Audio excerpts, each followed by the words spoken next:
Salut, bienvenue sur la chaîne de Monsieur Minsa. Avant de commencer, s'il vous plaît, laissez un j'aime et abonnez-vous. Surtout, activez la cloche de notification. On commence maintenant. Salut à tous, j'espère que vous vous portez bien. Donc c'est Monsieur Minsa. De base, je vais vous demander de rester jusqu'à la fin de la vidéo parce que c'est une vidéo qui m'a demandé beaucoup de temps.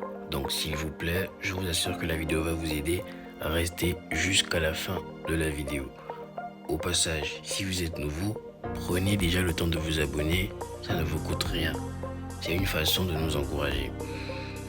Ceux qui sont anciens, laissez un j'aime et n'oubliez pas à la fin de la vidéo, posez toutes vos questions en commentaire. Donc là, nous allons parler du sujet de type 3 en philosophie concernant le commentaire de texte, mais précisément de l'introduction, parce que vous savez, il est important d'aller étape par étape. Petite parenthèse, si vous êtes à Libreville, vous avez la possibilité de me rejoindre dans mon prépa, je ferai cours avec vous. On fera cours de toutes les matières.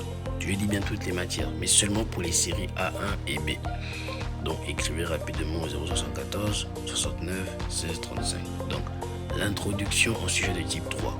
On parle bien du commentaire de texte philosophique. C'est une partie cruciale, une partie vraiment importante qu'il ne faut pas négliger. Donc on va y aller tout de suite, on y va. Comme je disais, l'introduction, donc vous lisez avec moi s'il vous plaît. L'introduction est une étape cruciale qui permet de poser les bases de la réflexion de l'auteur et de nous guider dans notre lecture. Elle se compose généralement de 4 ou 5 étapes essentielles que nous allons explorer ensemble. On a bien dit 4 ou 5 étapes essentielles. La première étape, c'est le thème. Donc on y va, on lit toujours ensemble le thème. Lorsque nous abordons un texte philosophique, il est important de comprendre le thème sur lequel porte la réflexion de l'auteur. Restez bien jusqu'à la fin de la vidéo et écoutez bien parce que vous devriez savoir réellement comment ça se passe du début jusqu'à la fin. On continue. Le thème répond à la question fondamentale de quoi s'agit-il dans le texte. Donc, la réponse au thème, c'est de quoi parle-t-on dans le texte. C'est comme si nous mettions les pieds dans un nouveau territoire. Il est crucial de savoir où nous nous dirigeons. Donc moi je dis déjà au correcteur que je sais de quoi il est question, voici le thème. Le thème, c'est de quoi il est question dans le texte. Ensuite nous avons la question implicite. On dira, chaque texte philosophique cherche à répondre à une question spécifique, même si elle n'est pas toujours formulée explicitement. La question implicite est celle à laquelle l'auteur tente de répondre dans son texte. Elle peut être dissimulée entre les lignes, mais elle nous incite à chercher des réponses. Donc, la question implicite, c'est à vous de la démêler en lisant le texte. La question implicite, on la trouve après la lecture du texte. Mais il y a une astuce, cherchez d'abord la thèse, et quand vous aurez la thèse, vous pourrez poser la question. Par exemple, si la thèse c'est l'homme est méchant, la question implicite serait donc quelle est la nature de l'homme? La réponse sera l'homme est un être méchant.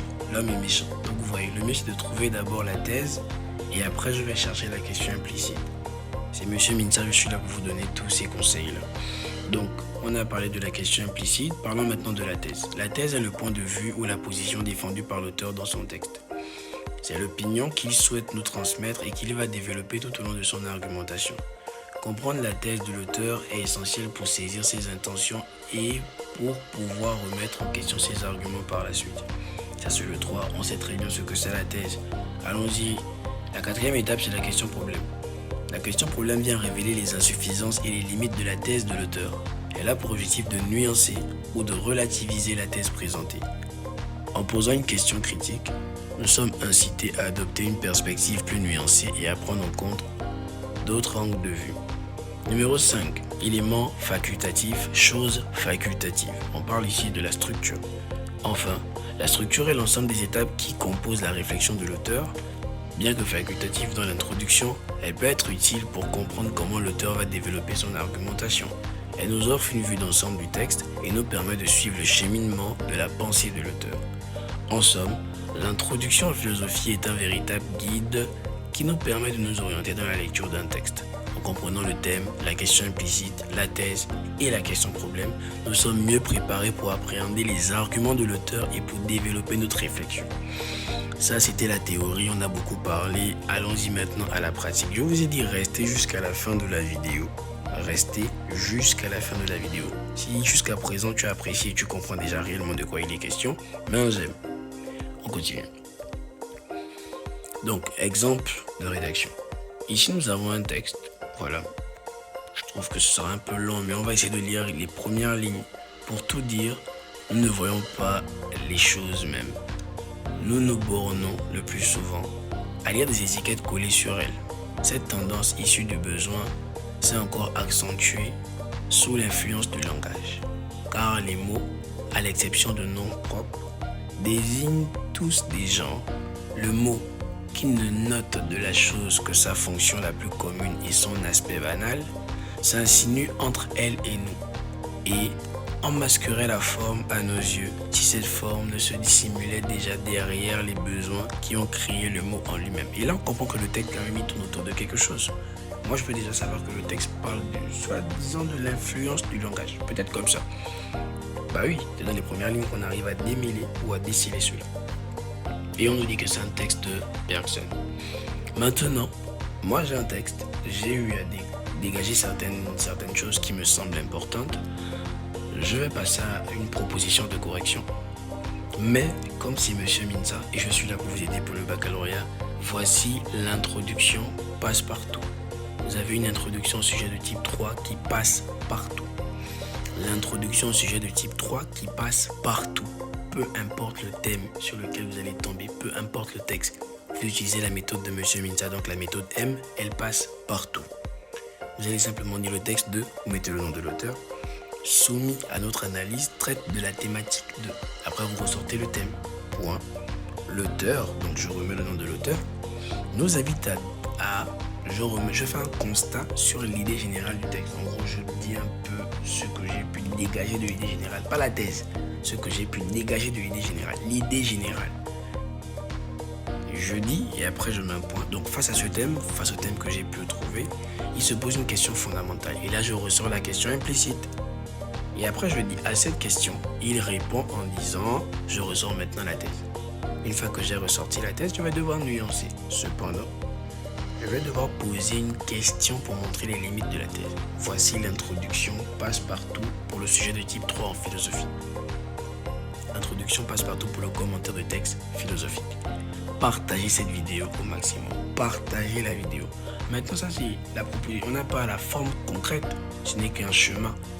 Allons-y voir ce que ça peut donner si on remplaçait les parties qui sont en rouge par des écrits.